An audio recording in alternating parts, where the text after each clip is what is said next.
الحمد لله القائل أذن للذين يقاتلون بأنهم ظلم وإن الله على نصرهم لقدير وأشهد أن لا إله إلا الله وحده لا شريك له وأشهد أن سيدنا ونبينا محمد صلى الله عليه وسلم اللهم صل وسلم وبارك عليه وعلى آله وأصحابه والتابعين لهم بإحسان إلى يوم الدين. أما بعد، فأيها المسلمون والمسلمات، أوصيكم ونفسي بتقوى الله عز وجل وطاعته، فقد فاز المتقون. إن فلاح الإنسانية في هذه الحياة الدنيا يوجد في التقوى، فالتقوى هي الحياة. Uislamu, baada ya kumshukuru Mwenyezi Mungu Subhanahu wa Ta'ala na kumtakia rehema mwalimu wetu Muhammad sallallahu alaihi wasallam, na kusieni pamoja na kuhusia nafsi yangu kumcha Mwenyezi Mungu Subhanahu wa Ta'ala. Mafanikio mwanadamu katika maisha haya mafupi kuelekea kwenye maisha ya uhakika yapo katika ucha Mungu, na ucha Mungu ni kuishi vile Mungu anavyotaka katika maamrisho yake na makatazo yake. Uislamu, hutuba hii ya leo itazungumzia mauaji ya kimbari yanayoendelea Gaza, yanasababishwa na siasa zinayoitawala dunia hii. Uislamu, dhulma ni kitu ambacho hakikubaliki. Mahama yakun, afanye mwenye nguvu, afanye mtu dhaifu, maadamu anafanya dhulma, haikubaliki. Dhulma haikubaliki kiakili na kisheria, na ndio maana unaweza kuona mtu anadhulumiwa kabla hajajitetea, wakatokea watu wengine kumtetea. Kwa sababu gani? Hili linalofanyika huwa halikubaliki. Na kwa msingi huo, dhulma itabaki ni dhulma na haki itabaki kuwa ni haki.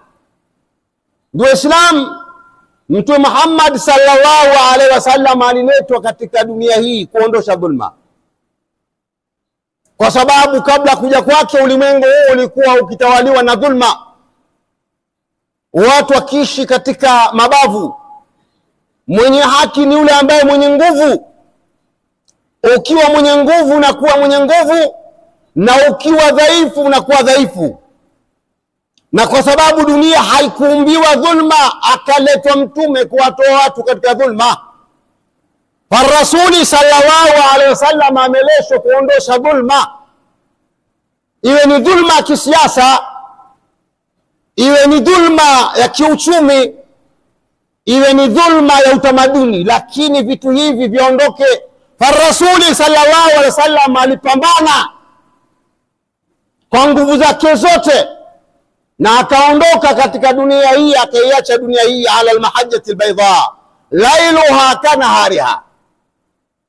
Na kwa msingi huu, kwa sababu matendo ya mtume sallallahu alaihi wasallam ni yenye kuendelea, umma huu bado uendelee kufanya kazi ya mtume sallallahu alaihi wasallam, na ndio utukufu wetu, utukufu wa ulimwengu, utukufu wa dini hii ni kupambana na dhulma. Tumekuwa umma bora kwa sababu gani? Ta'muruna bil ma'ruf wa tanhauna 'anil munkar. Mmekuwa wema nyinyi kwa kuamrisha wema. Utukufu wetu ni huu. Kama hatuamrishi wema na ukatazana mabaya, hatuna thamani sisi. Uislamu, dhulma imetawala, na kila kukisha dhulma inaendelea. Kuua watu, kudhulumiwa watu, kufanyiwa kila kitu katika ulimwengu imeonekana ni jambo la kawaida, si munkar tena. Kusikia mtu ameuawa mtu amefanywa lolote, si jambo ambalo linaitisha tena dunia. Dunia haiogopi hilo. Lakini tujiulize, ni kwa nini bado dunia inakumbatia dhulma? Limadha? Ikiwa dhulma haifai, lakini dunia bado inakumbatia dhulma, kwa nini? Kuna nini nyuma hayo? Uislamu ni ukweli ambao uko wazi, sio uchunguzi. Ulimwengu huu unatawaliwa na mfumo wenye dhulma. Ulimwengu mzima unatawaliwa na dhulma. Siasa zinazotawala dunia hii ni dhulma. Uchumi unaotawala ulimwengu ni dhulma. Utamaduni wa watu ni dhulma. Na kwa msingi huo, kuipinga dhulma itakuwa ni ngumu. Maana yake nini? Atajipinga vipi mtu ikiwa mtu tabia yake ni kumuua binadamu wenzake ili abaki madarakani? Atakataa dhulma huyu? La yankiro. Ikiwa mtu ni mchawi, ataupinga uchawi? Hawezi kupinga. Akiwa mtu ni mzinifu, ataupinga vipi uzinifu? Hadha wal hal. Hii ndio hali ya ulimwengu. Ukiona dhulma inaendelea, mfumo wenyewe umekumbatia dhulma. Ndio Islam. Nitajaribu kuonyesha mifano kadha kwa watu ambao waliodhulumiwa na ulimwengu kabaki unaendelea kufanya yake. Ndugu yetu Saddam Hussein, huwa natoa sana mifano yake. Huyu alikuwa rafiki wa nchi za magharibi ambazo ni nchi ambazo zina dhulma. Alikuwa rafiki yao, lakini aliposhtuka akageuka, akakataa dhulma, akakataa kuingiliwa mambo yake ya nchi yake. Na pale aliposimama kupinga dhulma inayofanywa katika ardhi ya Palestina, akaonekana adui. Huko nyuma akaonekana rafiki, lakini automatically baada ya kugeuka akaonekana ni adui, na amri ikatoka, harikuhu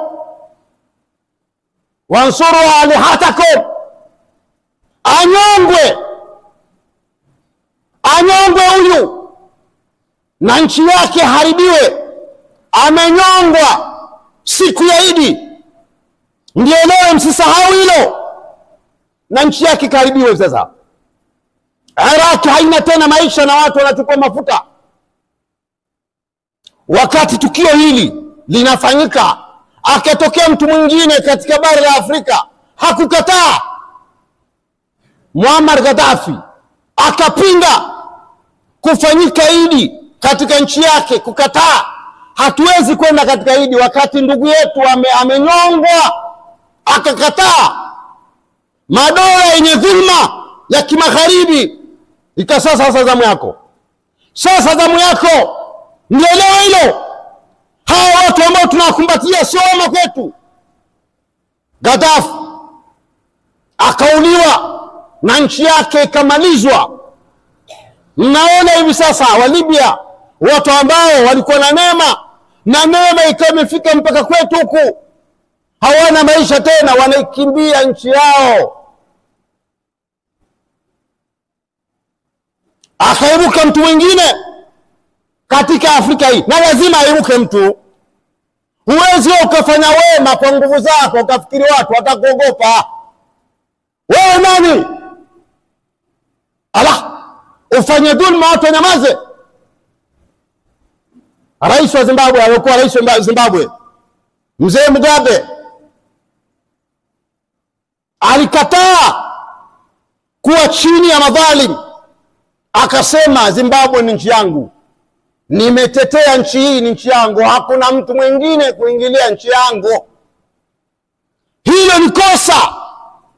Madola yenye nguvu, yenye dhulma, ukaambiwa huyu naye adhibitiwe. Strategia waliotumia ni kudhibiti uchumi, wakamdhibiti, wakamwekea vikwazo vya uchumi, na mwisho wake akaondoshwa madarakani. Mnaelewa haya majambo yanaendelea katika ulimwengu. Haikuishia hivyo, ameibuka kijana mwingine Afrika Magharibi, Ibrahim Traore, ameibuka kidedea kusema hapana, sitaki mali yangu, mali ya nchi yangu itumiwe na watu wengine, pawe na makubaliano. Mmedhulumu muda mrefu, Afrika imedhulumiwa muda mrefu, zaidi ya miaka 60, sikubali. Kuna matukio kadha ya kutaka kumuua. Mungu amlinde kijana huyo.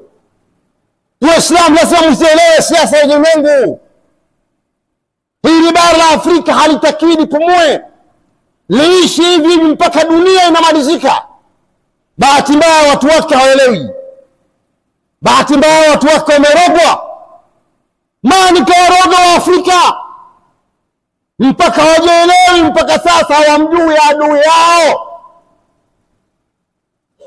Waislamu, kwa msingi huu ni lazima tuhakikishe tunaondosha dhulma yoyote itakapokuwa, kwa sababu wenzetu walifanikiwa, walipambana na dhulma na Mungu akawapa nusra, na leo tunawasoma katika tarehe wamekuwa watukufu. Utukufu wetu ni kupambana na dhulma. Ndugu Waislamu, turudi Gaza. Eneo la Gaza katika hivi sasa tunavyoendelea ni eneo haliko salama. Mipaka ya nchi yote imefungwa, wasiweze kutoka. Vita inapoingia katika nchi, watu wanakimbia ili kunusurisha maisha yao. Mipaka yote ya kutokea Gaza imefungwa ili wauawe. Israeli anaua saa zote, anatumia silaha za juu, anavunja magorofa, anavunja nyumba, chakula hakiingii, maji haingii, madaktari wanaojitolea ambao hawana mipaka wanauawa. Imekwisha hukumiwa watu wa Gaza wauawe, na lengo waondoshwe katika ardhi yao. Wende wapi? Itabaki ni ardhi yao. Maana yakun kwa mazingira kama haya. Silaha zinazotumika ni silaha kali ambazo tunashuhudia zinapigwa, silaha za kupasua ardhi, watu wanazikwa wakiwa hai. Katika wiki iliyopita wamemezwa watu na ardhi, wameungua miili yao. Aina al-wafar, aina al-muslimun. Waislamu wako wapi? Waislamu wako wapi? Ulimwengu uko wapi? Hawalioni hili, hawalioni hili. Ndugu Waislamu, umefika wakati haya mambo yawe na mwisho. Dhulma hii ambayo inafanyika katika ardhi ya Palestine yawe na mwisho. Kwa taarifa ambazo tumezipata, chakula kilikuwa kinagaiwa na wenyewe wa Palestine. Marekani na Israeli ambao ni baba na mama wamezuia, wakasema wanagawa wao chakula, wakazuia chakula. Kama sikosei, juzi watu wamejambia maghala ya chakula, watu wanakufa na watoto wanakufa, wakapigwa risasi, na ulimwengu unaendelea hivi hivi. Ndugu Islam, hii dhulma itatukosti, na watu sio kwamba wanamaliza kwa Palestina, watakwenda pengine. Popote pale watu wanapokataa kudhulumiwa, lazima watu hao waondoke ulimwenguni. Ndio Islam kinachoonekana katika ulimwengu. Mtu mwema ni yule ambaye anakubali kuchukuliwa ardhi yake, yule anakubali kuchukuliwa madini yake, dhahabu yake, almasi yake. Huyo ndio mtu mwema. Huyo ndio mtu mwema, anayekubali kuchukuliwa ardhi yake, madini yanachukuliwa, dhahabu zinachukuliwa. Huyo akakubali hilo, huyo ndio mtu mwema. Na mtu huyu wa design hiyo ni kwa dhoof. Huyu ni dhoof, hana dhoof, haingii peponi. Ardhi yake inachukuliwa na shida kupambana wewe. Huyu anayefanya hivyo ana nguvu gani? Kwa mtu mwema kwa ulimwengu, yule anayekubali kuchukuliwa chake, yule anayesema sitaki ardhi yangu, sitaki dhahabu yangu, sitaki gesi yangu, huyo mtu mbaya au wewe. Hii ndio siasa ya ulimwengu huo, na kwa msingi huo hilo halikubaliki. Hilo halikubaliki tena. La yauda saif fi riqabi almu'min, upanga hautarudi tena katika shingo za Waislamu. Waislamu wasimame, wapambane kuondosha dhulma hii ambayo imetawala dunia hii. Barakallahu li wa lakum bil Qur'an al-azim wa nafa'ani wa iyyakum bil ayati wa dhikr hakim. aqulu qawli hadha wastaghfirullaha li wa lakum wa lisa'iril muslimina wal muslimat wal mu'minina wal mu'minat fastaghfiruhu innahu huwal ghafurur rahim wa huwal barrul karim.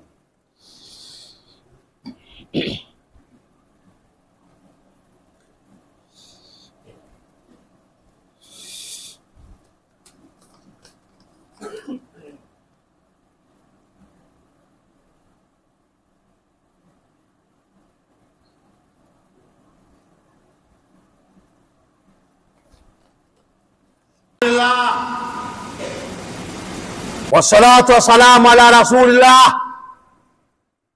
وعلى آله وأصحابه ومن والاه وبعد. فأيها المسلمون، أوصيكم ونفسي بتقوى الله عز وجل وطاعته، فقد فاز المتقون. وإسلام بعد kumshukuru Mwenyezi Mungu Subhana na kumtakia rehma mwalimu wetu Muhammad sallallahu alaihi wasallam, na kuhusieni na kuhusia nafsi yangu kumcha Mwenyezi Mungu Subhanahu wa Ta'ala. Waislamu, jinai hizi zinazoendelea katika Palestina zitaendelea maeneo mengine watu wanaokataa kudhulumiwa. Leo imekuwa nizamu ya ndugu zetu wa Palestina, kisha itakuwa sehemu nyingine. Ni juu ya watu wapambane. Mtume sallallahu alaihi wasallam alipokuwa Maka akipambana na dhulma, mamlaka ya Maka haikukubali. Waislamu walidhulumiwa, Waislamu waliuliwa wakiwa Maka. Madhila akawa makubwa iliyompelekea Mtume sallallahu alaihi wasallam kupata wakimbizi wa dini, wakapelekwa wapi? Habasha.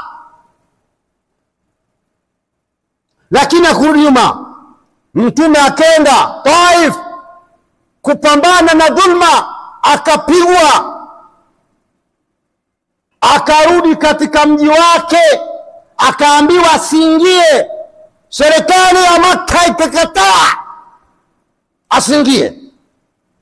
Alikuwa anafanya makosa gani Mtume? Madhambuhu, dhambi yake ilikuwa nini? La ilaha illa Allah Muhammad rasul. Ndio kosa la jinai na ndio kosa la ulimwengu. Kosa la ulimwengu ni kusema la ilaha illa Allah Muhammad rasulullah.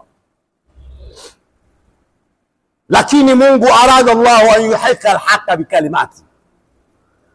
Mungu ametaka haki simame, na Uislamu utatawala ulimwengu kwa sheria zake, hata kama makafiri watatukia. Walielewa hilo? Hawa si Waislamu walolala, wanaelewa kinachoendelea. Waislamu hakuna kusalimu amri. Dawa pekee ya kuondosha dhulma ambayo inaitawala dunia hii ni mapambano. Na ndio maana Mtume baada ya kufika Madina, na tayari ana serikali, ana mamlaka, watu wa Maka wakaendeleza dhulma yao, wakaunguza nyumba zao, nyumba za masahaba zikaunguzwa, mashamba yao ya mitende wakachoma moto. Maana yake wana provoke waingie vitani.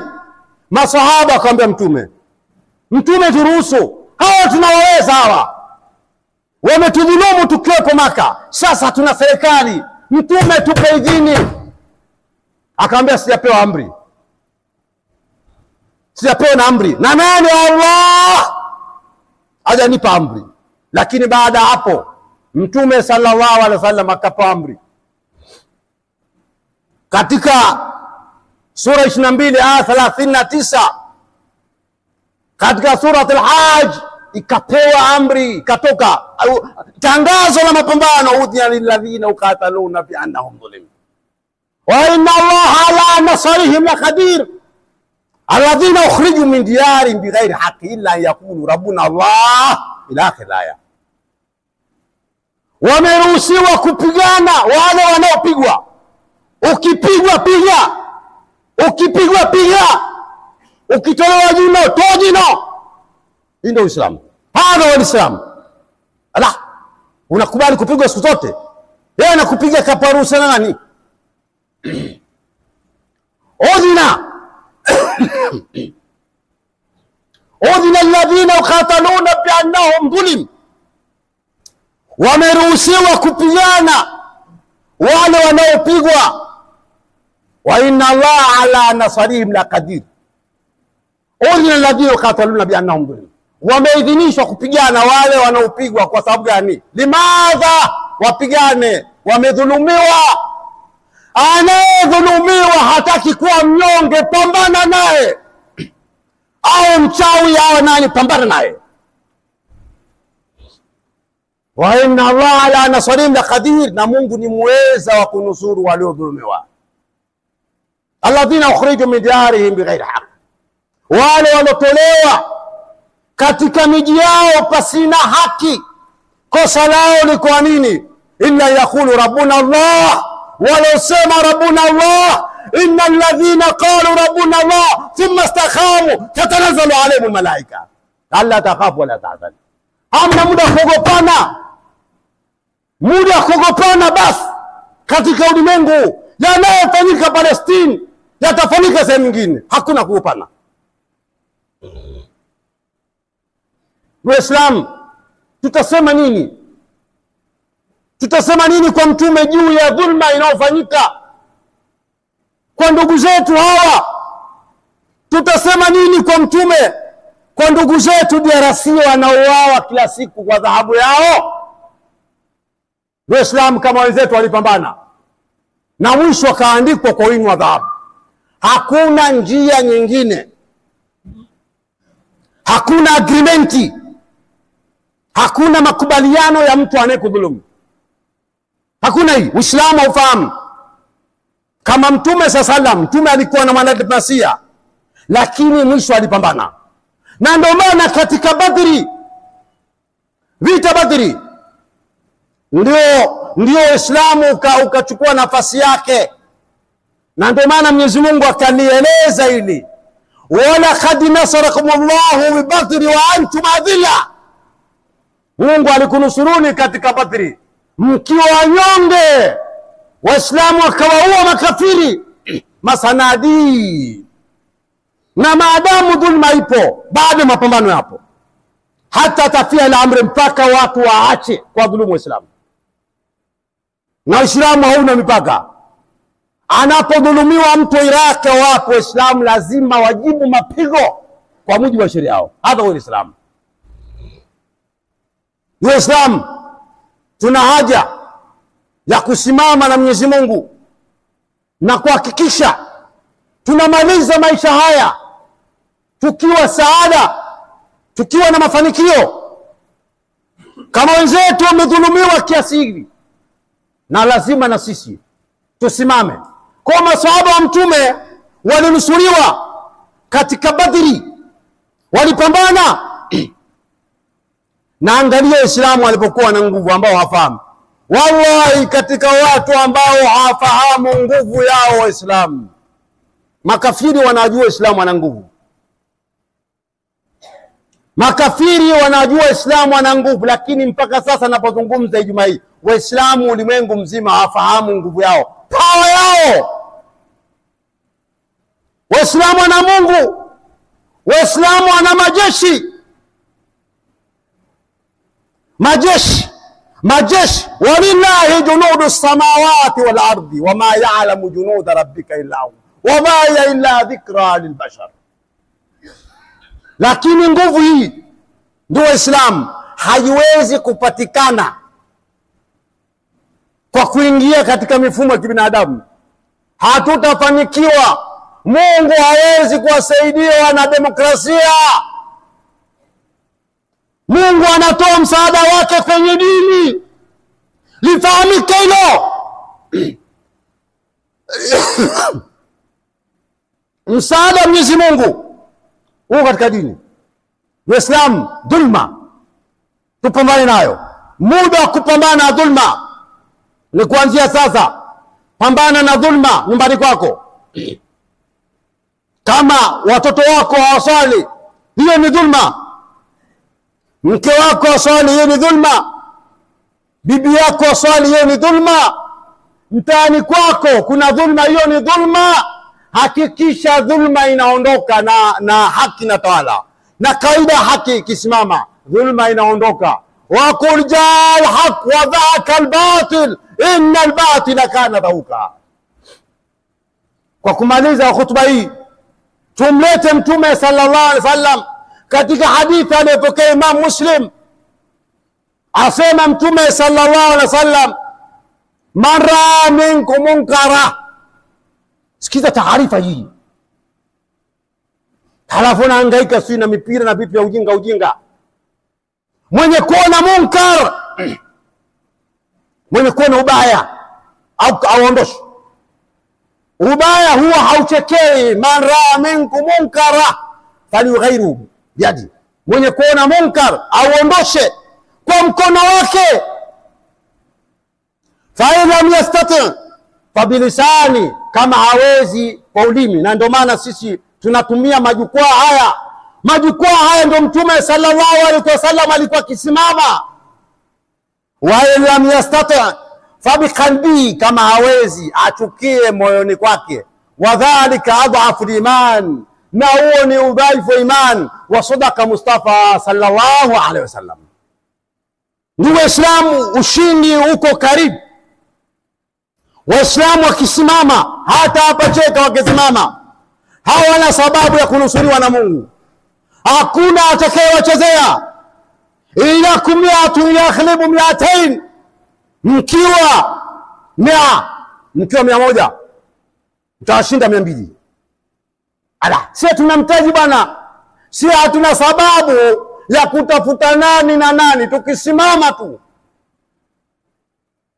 Na ndio maana katika Badri Mtume sallallahu alaihi wasallam katika mapambano ya dhulma, baada ya kuona inda wakalu mina junud, ana jeshi dogo, aliomba usaidizi kutoka wapi? Marekani, Uingereza, Ufaransa, ila samai. Aliomba usaidizi kutoka mbinguni. Huku mbinguni kuna majeshi. Huku mbinguni kuna majeshi, na mpaka sasa yapo tayari kuwasaidia Waislamu popote pale Waislamu watakapoamua kusimama na Mungu, watakaposimama na Mwenyezi Mungu, majeshi. Na ndio maana Mtume sallam katika Badri aliomba usaidizi kutoka mbinguni. Istaghithuna rabbakum fastajaba lakum. Mlipoomba Mwenyezi Mungu akakuitikeni. Huwa natoa kisa cha Imam, mtu mmoja katika nchi moja alizungukwa na jambazi kutakumua, kama sikosei ni eneo la Iraki. Akamwambia nipe fursa, niombe fursa ni swali rakaa 2. Akaswali rakaa 2 hizi na akasema maneno haya, ama yujibu almuttarra idha daa, mara 3. Fanazala almalaika, akateremka malaika akamuua yule jambazi. Hayo anaweza Mwenyezi Mungu mpaka sasa. Hii ndio dawa ya makafiri. Kafiri yake ni mapambano, sio maneno, sio meza majadiliano, hakuna mjadala. Na sisi hatuwezi kuona watu wanauawa tunaendelea kula na kunywa na tunazaa watoto ili halizikani. Nijua Islamu atumie kanuni hii. Mtume alizungumza mwisho aliingia nao. Na sisi tuna mtaji, tuna Mungu, tuna mtume, tuna Qur'ani, tuna visimamo vya usiku. Tupambane kuondosha dhulma na Uislamu utawale. Uislamu utawale sheria zake. Na hili halihitaji mjadala. Tujadiliane katika barabara na kwenda huku na kwenda huku. Haya majitaka hayatusumbua, haya mjadala. Juu ya Uislamu kutawala halina mjadala. Uislamu utawale kwenye uchumi, kwenye siasa kote. Tunatangaza Uislamu utawale kokote bana. Waislamu wasimamishe sheria ya Mungu, na yule atakayepinga atapambana na Mwenyezi Mungu. Rabbana atina fid dunya hasana wa fil akhirati hasana wa qina adhaban nar. Allahumma nas'aluka mujibu rahmatika wa azai maghfiratuka wa ghanima min kulli birri wal fawza bil janna. Allahumma innaka afuwun karimun tuhibbul afwa fa'na. Ya Allah, tupe nguvu katika ulimwengu, tusimamishe Uislamu. Uislamu utawale kwenye siasa, utawale kwenye uchumi, utawale katika utamaduni. Wapo Waislamu katika kila maeneo, wanusuru Waislamu wenzetu ambao wapo katika ardhi yao, wanateswa katika ardhi yao, wanaumizwa katika ardhi yao. Wa sallallahu alaihi wa sallam wa alihi wa sallam.